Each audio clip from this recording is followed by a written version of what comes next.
다.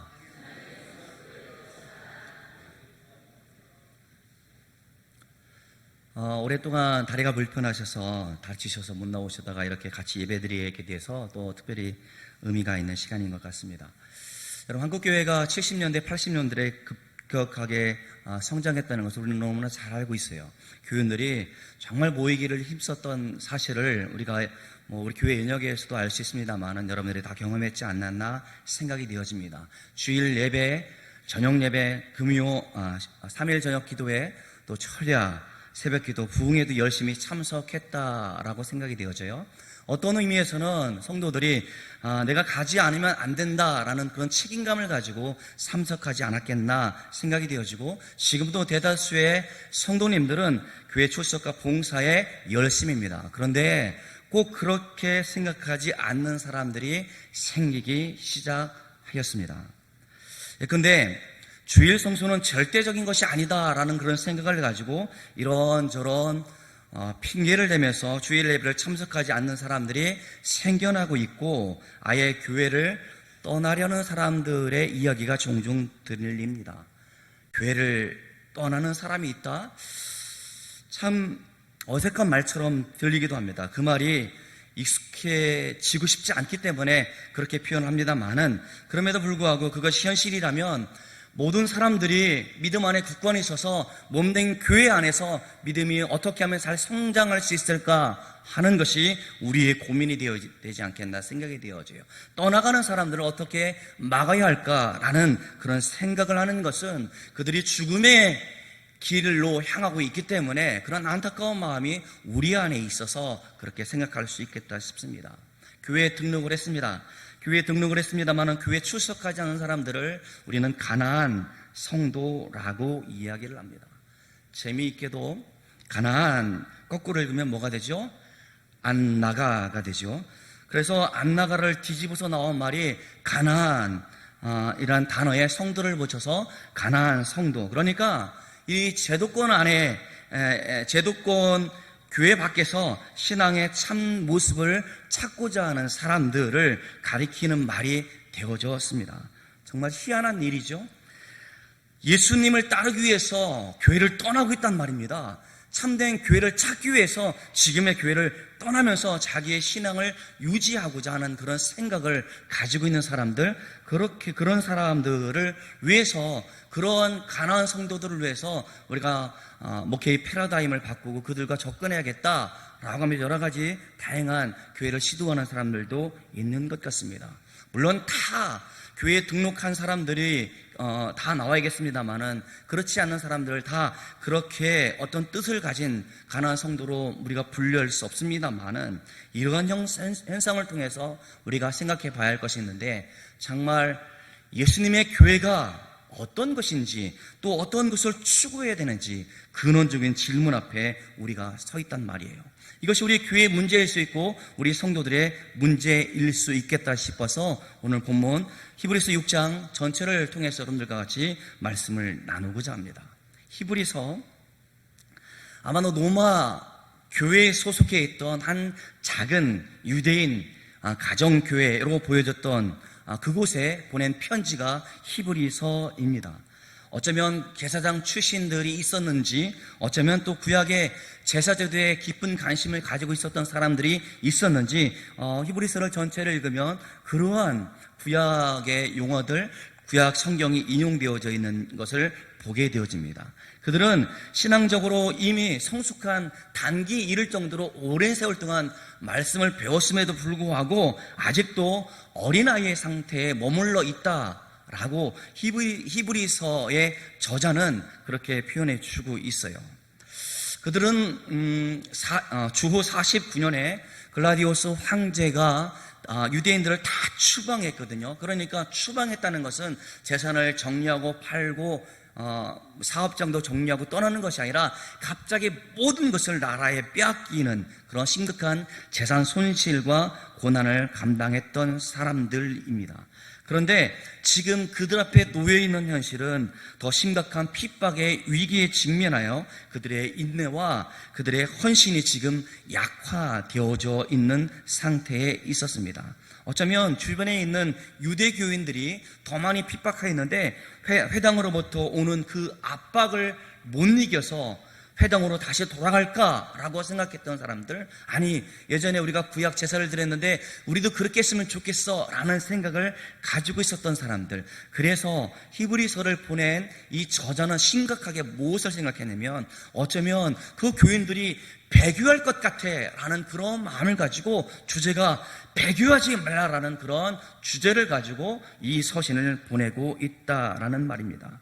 그러니까 지금 그러한 위기와 위험 가운데 놓여 있는 그들에게 목회적인 관심을 가지고 심각하게 보낸 편지가 히브리서인 것입니다.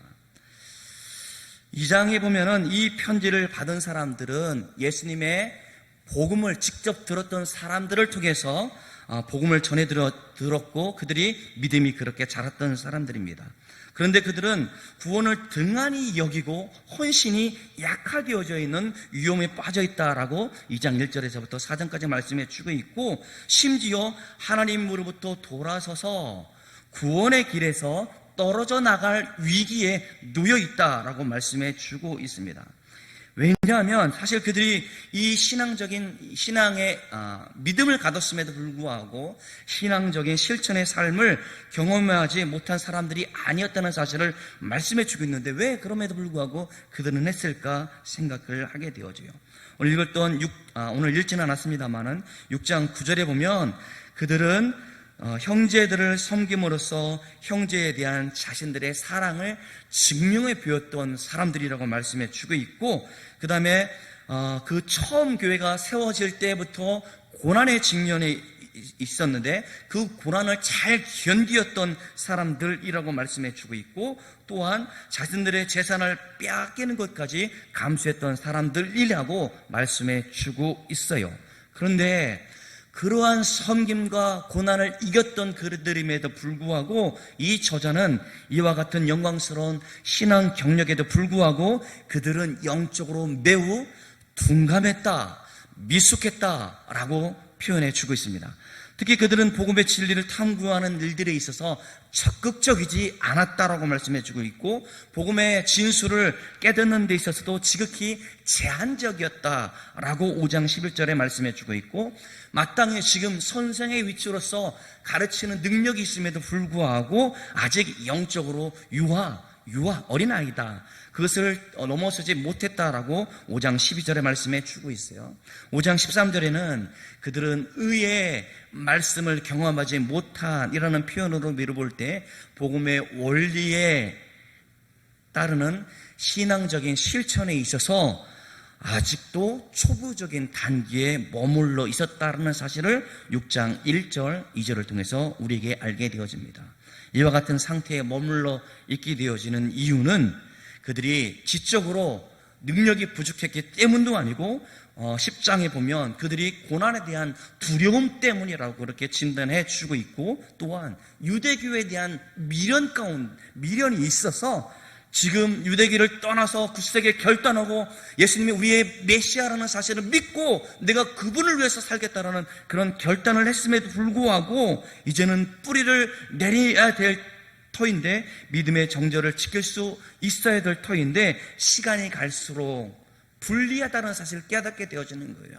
이제 유대교 공동체에 있을 때는 경제적으로도 많은 도움을 받기도 하고 서로 상부상조하게 되어졌는데, 이제는 유대교와 단절하고 기독교 공동체에 있다 보니까 사회적으로 단절되어지죠. 혈연적으로 단절되어지죠. 문화적으로 종교적으로 단절의 그런 아픔을 겪으면서 이제는 내가 다시 유대교로 돌아갈까라는 그런 생각을 하게 되어집니다.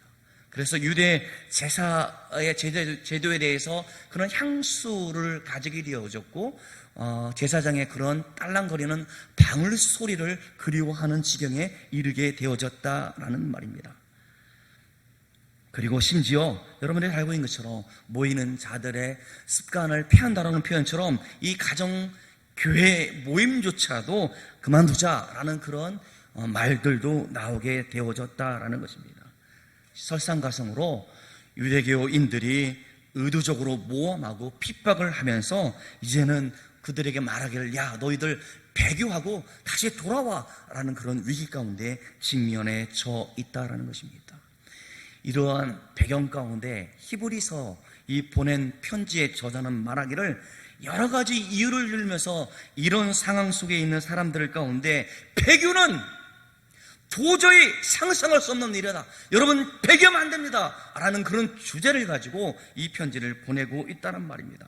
그러니까 여러분들 믿음을 굳건히 잡으면서 우리가 최후의 승리하는 그날까지 굳세게 나아갑시다. 라고 그렇게 말해주고 격려해주고 위로해주고 있는 편지가 바로 히브리서라는 말입니다. 그래서 어쩌면 지금 시대를 살아가고 있는 우리들 가운데 이러한 이유들은 교회를 떠나는 사람들이 생기지 않도록 하는 목회적인 교훈의 말씀이 우리 히브리서의 말씀, 특별히 6장의 말씀이지 않겠나 생각이 되어져서 6장을 여러분들과 같이 분석하고자 합니다. 첫째는 1절에서 3절까지는 고면해 주고 있어요. 여러분 성숙하십시오 라고 뭐라고 말씀해 주고 있냐면 신앙을 가진 이후에 그것을 버리지 않도록 성숙하라 라고 말씀해 주고 있다라는 것입니다. 6장 1절은 뭐라고 시작하냐면 그러므로 라고 말하고 있어요. 이 접속사는 그 앞에 있는, 그러니까 5장 12절에서 14절에 말씀해 주고 있는 장성한 자와 어린 자를 대조한 후에 그러므로 너희는 성숙한 자가 되라 라고 그렇게 권면하고 있다는 말입니다. 우리 표에 듣습니다만은 예수 그리스도는 우리의 신앙의 시작이고 신앙의 끝입니다. 신앙의 시작도 예수 그리스도, 신앙의 끝도 예수 그리스도가 되어야 할 것입니다. 그러기에 믿음에는 초보자도 숙련자도 없어요. 처음부터 끝까지 우리는 예수 그리스도 안에 있는 믿음을 소유한 사람들이기 때문에 그렇습니다. 그런데 1절은 뭐라고 말씀해 주고 있냐면 그리스도의 도의 초보에 대해서 말씀해 주고 있어요. 이것은 신앙의 시작 단계에서 배웠던 가르침들을 말씀해 주고 있어요. 그런데 이 가르침들을 버리라 라고 말씀해 주고 있는데 폐기 처분하라 라고 하는 것이 아니라 거기에 머물러 있지 말고 우리의 목표인 신앙의 성숙을 위해서 나아가라 라고 말씀해 주고 있다는 말입니다. 그러니까 기초적이고 교리적인 신앙 교육을 받았으면 이제는 좀 더 성숙한 신앙인 되어야 된다라고 말씀해 주고 있다라는 말입니다. 신앙의 시작 단계에는 우리가 여러분 새신자들이 오면 말입니다. 우리가 다른 교회에 있든지 아니면 처음 신앙을 갔든지 우리 신앙의 단계를 밟으면서 새가족부에서 그렇게 가르쳐주고 있지 않습니까? 그때의 가르침이 있다라는 말이에요. 그것이 그때는 가장 중요한 가르침이었습니다만은 이제는 어때야 되냐면 실제적인 삶 속에서 부딪히는 많은 문제들이 있어요. 우리가 고난을 당할 수도 있고 해결되지 않는 많은 문제들을 우리가 만나게 되어집니다. 그때 그런 문제들 가운데도 좀 더 성숙한 신앙이 필요하다는 말씀이에요. 그런 의미에서 성숙하라라고 말씀해 주고 있다는 말입니다. 더 성숙한 신앙, 그러니까 우리로 하여금 선한 삶과 선한 행동을 훈련하라라고 말씀해 주고 있다는 것입니다. 5장 12절의 말씀에 보면 이미 그들은 더 이상 가르칠 수 있을 정도의 충분한 가르침을 받았던 사람들임에도 불구하고 그들은 젖이나 먹어야 할 자라고 그렇게 표현해 주고 있어요. 지식적으로 많은 가르침을 받았음에도 불구하고 그들의 삶에 있어서는 그 신앙적인 원리에 있어서 실천하는 데 있어서 어린아이와 같다라고 그렇게 말씀해 주고 있다는 말입니다. 그런데 5장 14절에는 뭐라고 말씀해 주고 있냐면 장성한 자라고 말씀하면서 선과 악을 분별하는 자라고 하고 있다는 것이죠. 이것은 어떤 이성적으로 그것을 판단하는 능력을 말하는 것이 아니라 그것을 판단하여 적극적으로 선을 행하라라고 말해주고 있다는 것이죠. 그러니까 성숙은 어떤 것이냐면 지식적인 배움에 머물러 있는 것이 아니라 실천적으로 그렇게 살아가는 것을 우리는 성숙이라고 말을 할 수 있다라는 말입니다. 그런데 6장 3절에 보니까 뭐라고 말씀해 주고 있냐면 하나님께서 허락하지 않으면 이것을 우리가 허락하시면 이것을 우리가 할 수 있다라고 말씀해 주고 있다라는 것입니다. 그러니까 중요한 것은 우리가 좀 더 성숙한 신앙으로 나아가는 것은 우리의 의지적 결단뿐만 아니라 하나님께 인도함을 받아야 내가 성숙할 수 있다라고 말씀해 주고 있어요. 두 번째, 그 성숙의 이유에 대해서 오늘 읽었던 4절부터 12절까지 말씀하면서 우리로 하여금 구원의 소망을 가져라라고 말씀해 주고 있습니다. 성숙에 이르지 못했던 사람들이 어떠한 결과에 이르게 되어져 있는지 경고하고 있다는 말입니다. 지금 기초적인 신앙 교육의 가르침을 받았던 사람들, 아니면 영적인 그 체험을 했던 사람들도 표현하기를 아직 성숙하지 못한 그리스도인이라고 말씀하면서, 이런 사람들은 지금 배교, 배신할 위험에 있다라고 경고하고 있다는 말입니다. 그러기에 예수 그리스도의 십자가를 다시 붙잡고 주님 앞에 돌아오기로 촉구하고 있다는 것이죠. 그렇게 배교하는 일은 어떤다고 표현해주고 있냐면, 다시 예수님을 십자가에 못 박는 일이다, 예수님을 욕보이는 일이다 라고 그렇게 표현해주고 있다는 말입니다. 그래서 성숙한 사람들과 미성숙한 사람들에 대해서 지금 비유로서 설명해주고 있는데, 땅의 비유를 하고 있어요.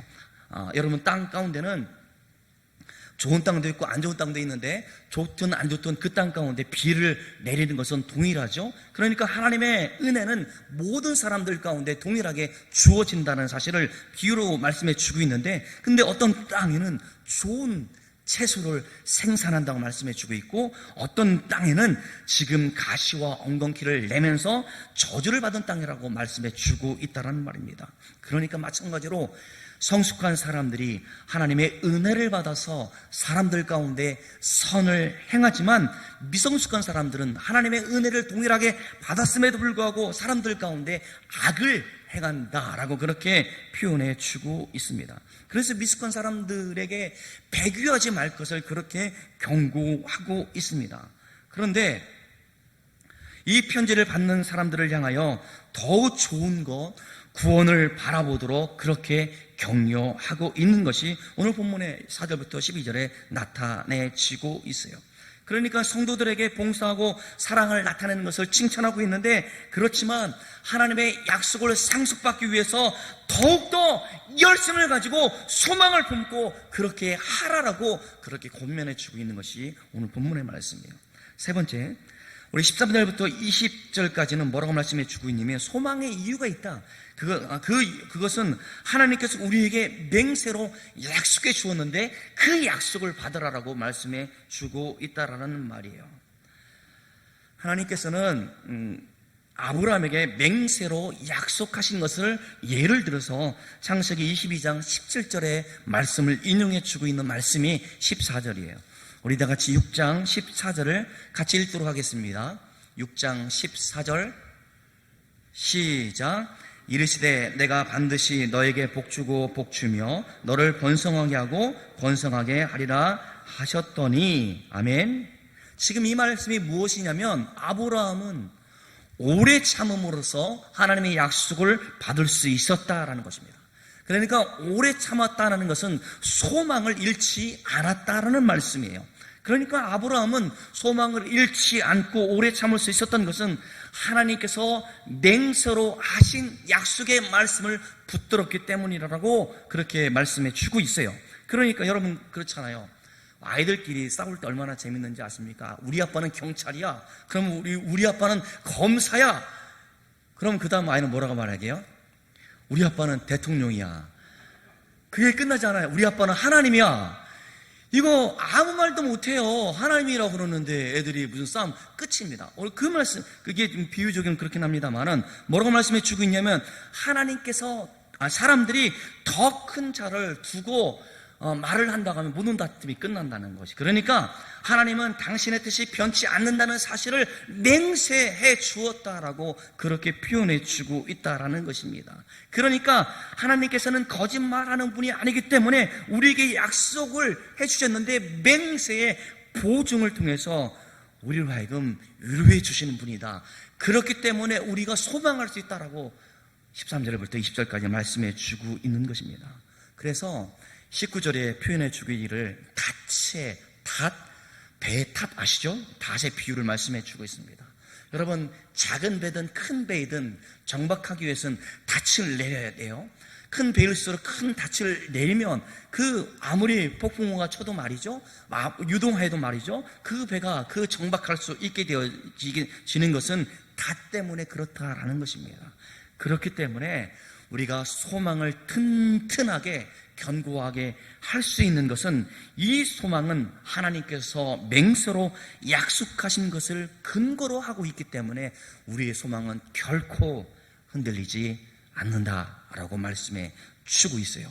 그래서 우리라면 이 소망을 가지고 있기 때문에 우리는 반드시 하늘 성수에 들어가듯 역동적일 것이라 말씀해 주고 있고, 이러한 흔들리지 않는 소망을 붙든 사람들은 이미 앞서 들어가신 대제사장 되어주시는 예수 그리스도를 따라 하늘 성수에 들어간다라고 그렇게 표현해 주고 있는 겁니다.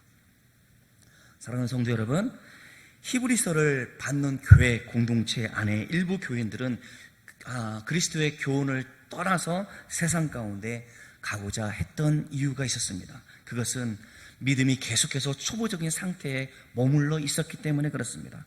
두 번째, 그들은 그렇게 오랜 세월 동안 신앙 경험이 있음에도 불구하고 여전히 어린아이와 같은 미성숙한 발육부진의 병을 앓고 있었기 때문에 그렇습니다. 그래서 성숙한 신앙으로 나아가지 못했어요. 그리고 그들은 말씀을 깊이 깨달았지 못했습니다. 그들은 의의 말씀을 경험하지 못했습니다. 그들은 선악을 분별할 능력을 갖추지 못했습니다. 그래서 유대교로 돌아가고자 했어요. 그것이 얼마나 잘못되어져 있는 것을 깨닫지 못하고 돌아가고자 하는 그들 가운데 배교는 저주라고 그렇게 말씀해 주고 있다는 말입니다. 여러분, 동물의 세계를, 야생의 세계에서도 우리가 발육부진하는 그 자식들을 팽개치는 냉정한 그 맹수의, 어미 맹수의 모습을 보게 되어집니다. 새끼들이 많은 경우 그렇게 내버려지면 다른 맹수에 있어 밥이 되어지고 말게 되어진다는 것이요. 여러분, 우리가 왜 성숙해야 됩니까? 우리가 성숙하지 않는다면 우리의 영적 전쟁 가운데 우리를 삼키려 하고 도사리고 있는 그 악한 세력이 우리를 삼키려 하고 있기 때문에 우리는 믿음에 있어서 성숙해야 함을 오늘 본문을 통해서 깨닫게 되어집니다. 오늘 본문은 신앙을 가진 후에 그것을 버리지 않도록 우리 가운데 더욱 성숙하라라고 말씀해 주고 있습니다. 그에 대한 근거로서 배도한 자들은 저주를 받는 땅과 같다라고 말씀해 주고 있고, 구원의 소망에 대한 확신으로서 하나님의 약속을 말씀해 주고 있어요. 내가 반드시 너에게 복을 주고 복을 주며 너를 번성하게 하고 번성하게 하리라는 그런 약속의 말씀을 통해서 우리로 하여금 신앙의 성숙을 이루라라고 촉구하고 있다라는 말입니다. 그래서 이 서신을 읽는 그 공동체 가운데, 가정교회 가운데 주신 말씀은 하나님의 약속에 근거한 구원의 소망을 두고 신앙의 성숙을 이루라라고 그렇게 촉구하고 있다라는 말입니다. 이것을 3장부터 10장까지 길게 반복적으로 설명해 주고 있는 것이 히브리서의 말씀이에요. 그렇다면 여러분, 과연 어떻게 되었을까요?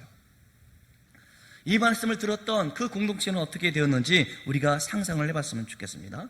우리가 10장 32절의 표현에 의하면 전날에 너희가 빛을 받은 후에 고난의 큰 싸움을 참았다라고 표현해주고 있고, 34절에는 고난의 큰 싸움을 기쁨으로 감당했다라고 말씀해주고 있고, 그렇게 기쁘게 감당한 것은 더 낫고 영구한 산업이 있는 줄 알았기 때문이다 라고 그렇게 표현해주고 있어요.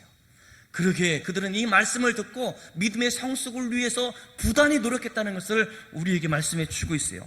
그러면서 11장에 이르러 믿음을 지켰던 신앙의 조상들을 열거하면서 우리 신앙의 선두들처럼 우리도 신앙을 지키자라고 권면하고 있습니다. 그런데 뒷부분에 보면 믿음을 지키다가 어떤 일이 일어나냐면 고문당하고 조롱당하고 채찍에 맞고 결박당하고 옥에 갇히기도 하고 시련을 당하는 사람들이 많다라는 것입니다. 그리고 돌에 맞아 죽고 틀에 켜져 죽고 칼에 죽고 궁핍하고 환난과 학대를 받았다라고 말씀해 주고 있고, 그 사람들이 그런 환경 가운데 그렇게 할 수 있었던 것은 믿음의 확실한 증거를 마음에 품고 더 좋은 것을 사모했기 때문에 그들은 그렇게 걸어갔다라고 말씀해 주고 있어요. 그러기에 이 말씀을 받았던, 권면하고 격려했던 그 말씀을 마음에 새겼던 사람들은 그런 고난의 자리 가운데, 그런 죽음의 자리 가운데 마다하지 않고 온몸으로 나아갔다는 사실을 말씀해 주고 있습니다.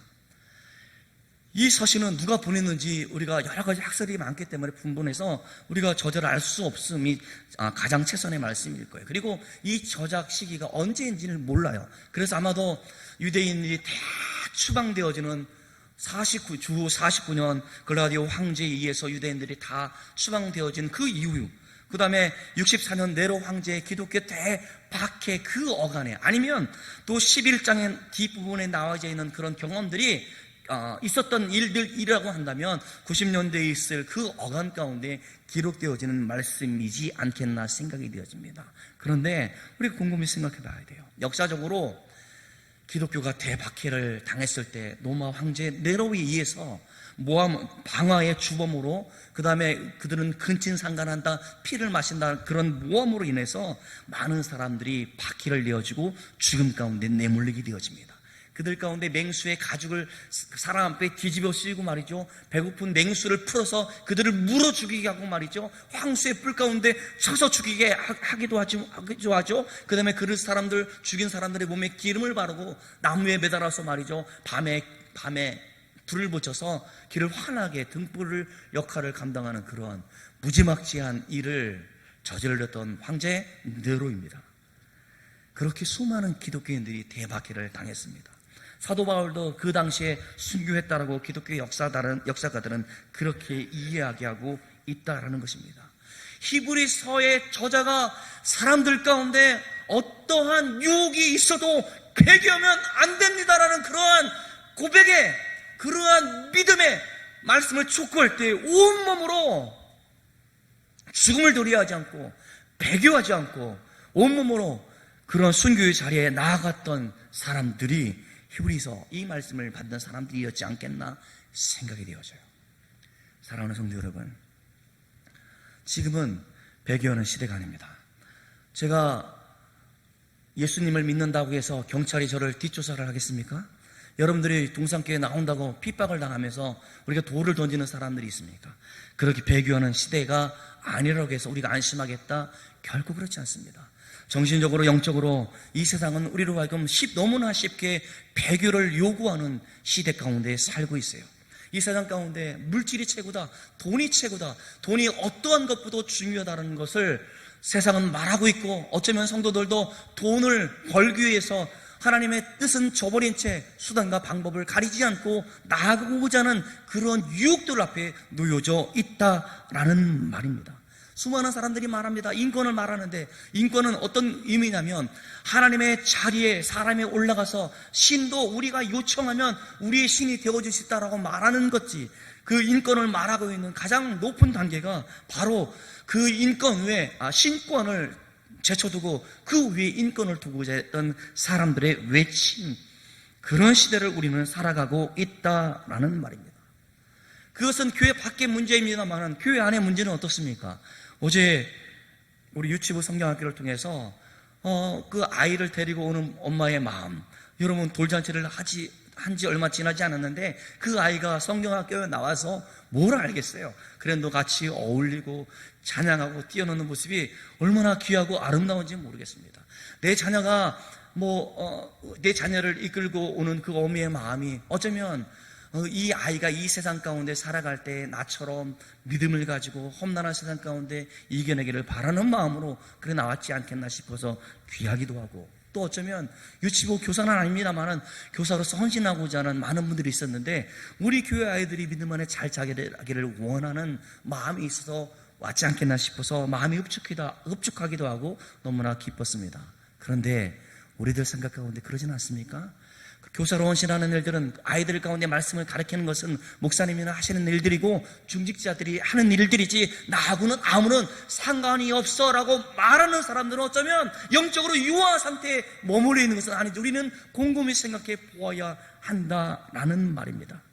주님의 묻는 교회가 어려움을 당할 때 많은 교인들이 떠난다고 이야기를 합니다. 왜 떠납니까? 그 어려움 가운데 그것이 내게 주어진 것임을 깨닫지 못하고 어려운 때 다른 교회에 가면 되지라고 하는 얕은 신앙을 가지고 있기 때문에 그런 것은 아닌지 생각하게 되어진단 말입니다.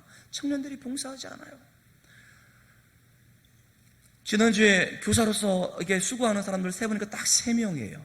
물론 여러 가지 상황이 있습니다만은 많은 젊은 사람들이 봉사하지 않으려고 하고 헌신을 요구하면 저와는 상관이 없는 것처럼 여기는 시대 가운데 살고 있다라는 말입니다. 구원의 은혜를 우리는 다 깨달았음에도 불구하고 우리에게 그렇게 요구할 때 그것은 나와 상관없다고 말하는 그것이 영적으로 유아기적인 상태에 머물러 있는 것은 아닌가 생각이 되어집니다. 그런 사람들이 세상을 이길 수 있다고 하네요. 세상은 그보다도 무지막지하게 위험하고 우리로 하여금 어떻게 하면 하나님으로부터 떠나서 세상에 있는 것이 좋다, 세상에 있는 것 가운데 만족하라, 세상에 있는 쾌락이 얼마나 좋은지 요구하는 시대 가운데 순전하게 믿음을 지키면서 하나님의 영광을 위해서 내 가진 것도 포기하고 내가 가지고 있는 시간들도 주님을 위해서 헌신하고자 하는 것을 요청하기 어려운 시대 가운데 여러분, 그렇게 하면 안 된다는 사실을 오늘 본문을 통해서 깨닫게 되었습니다. 사랑하는 성도 여러분, 오늘 히브리서의 저자의 외침처럼 우리의 기쁜 심령 가운데 배교하면 안 된다라는 그 외침을 넘어서 우리에게 주어진 현실이 비록 힘들고 어려울지라도 세상에 주는 그 달콤한 유혹 가운데 우리 마음을 접어두고 빼앗기지 말고 내가 몸낸 교회를 위해서 헌신하고자 하겠다는 그런 결단과 열심이 여러분 가운데 있었으면 좋겠어요. 여러분, 성경학교를 지나가는 데 있어서 우리 아이들은 다 컸기 때문에 나랑 상관없는 것이 아니라 저 아이들이 있어야, 저 아이들이 믿음이 잘 자라야 우리 교회가 미래가 있다는 사실을, 그것을 유념하면서 더 많은 관심을 가졌으면 좋겠습니다. 여러분, 성경학교 할 때 수박 사고 오세요. 수박 사들고 오십시오. 멀리 저 강화도에서 중고등부 학생들 봉사, 여러분 대학생들도 안 해요. 농촌 봉사활동 안 합니다. 중고등부 아이들이 그 일을 한다고 하길래 속으로 사실 많이 걱정이 돼요. 아이들이 갔다 와가지고 제 둘째 아이가 필리핀에 가나안 농군학교를 수련회를 갔는데 갔다 와서 하는 말, 아빠 힘들어 죽을 뻔했어. 그 농사하는 거잖아요. 그 봉사하는 일들이에요. 그리고 저녁에는 필리핀 아이들과 함께 집회를 하였는데 그 말이 우리 아이들 가운데 있을까봐, 우리 중고등부 아이들 가운데 있을까봐 걱정이 되면서, 그래도 그래, 교육자가 정하고 우리 교사들이 힘을 합하면 우리 아이들이 저 시골 교회에서 헌신하고 있는 목사님의 그 열정을 보고 이곳 가운데도 주의 복음을 위해 헌신하는 그 목사님의 그 사역을 보면서 우리 작은 쑥으로 우리 농사일을 돕고 어르신들을 섬기는 그런 작은 일들을 통해서 그 어르신들 가운데 복음을 증가하는 일이 반드시 열매 맺겠다라는 그런 확신이 제 마음에 듭니다. 왜 그런지 아십니까? 오늘 월요일부터 우리 중고등부 교사들이 새벽에 와서 기도하더라고요. 제가 생각했던 그 염려가 한순간에 다 녹아지는 거예요. 그래, 중고등부 수련회 가운데 큰 믿음의 역사, 구원의 은혜가 임하겠다라는 그런 확신이 들었기 때문에 그렇습니다. 우리 아이들 가운데 심어줘야 될 것은 그러한 믿음을 가지고 이 땅 가운데 우리의 믿음을 빼앗으려고 하는 그런 위험과 그런 현실 앞에 온전히 마음을 빼앗기지 말고 성숙을 이루려 하는 것은 우리가 먼저 경험했기 때문에 우리 아이들도 그렇게 되어지기를 기도하는 것 아니겠습니까? 사랑하는 성도 여러분, 여전히 믿음의 성숙을 이루었다라고 한다면 더 높은 차원의 믿음의 성숙을 요청받고 있습니다. 우리의 심령 가운데 히브리서를 통해서 우리에게 주시는 그 말씀대로 더욱더 믿음의 성숙을 위해서 온 몸을 내어드릴 수 있는 저와 여러분들 되어지기를 주의 이름으로 축원합니다. 기도합시다.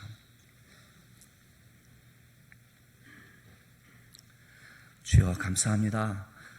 우리에게 베푸신 그 은혜가 너무나 감격스러워서 눈물로 하나님을 찬양하고 예배했던 그때 그곳에 머물러 있지 않고 어떤 고난 겪음과 환난 가운데도 주여 복음을 선신하는 저희들이 되기를 간절히 원합니다. 우리 가정에서는 믿지 않는 자녀들이 있고 남편과 아내가 있는데 저들을 위해서 하나님 한 번도 한순간도 포기하지 않고 주여 저들에게 믿음의 도를 전하며 믿음의 증거를 보이게 하시고 하나님의 사랑의 마음을 증거하는 그것이 믿음의 성숙임을 깨닫게 도와주시옵시고, 하나님은 그저 이웃 사람들을 만나는 것이 인사하고 좋은 관계를 유지하는 것이 아니라 저들 가운데 하나님의 사랑을 알게 하는 부단의 노력이 신앙의 성숙임을 깨달아 알 수 있도록 주여 우리와 함께하여 주옵소서. 몸된 교회를 위해서 수고하는 것이 중직자들에게만 해당되어지는 것이 아니라 몸된 교회를 위해서 내가 무엇을 할까 주님 깨닫게 도와주시옵시고 마음과 물질과 시간을 드릴 수 있는 저희 복된 성도들이 되어질 수 있도록 주께서 붙들어 주옵소서. 감사드리오며 예수님의 이름으로 기도드리옵나이다. 아멘.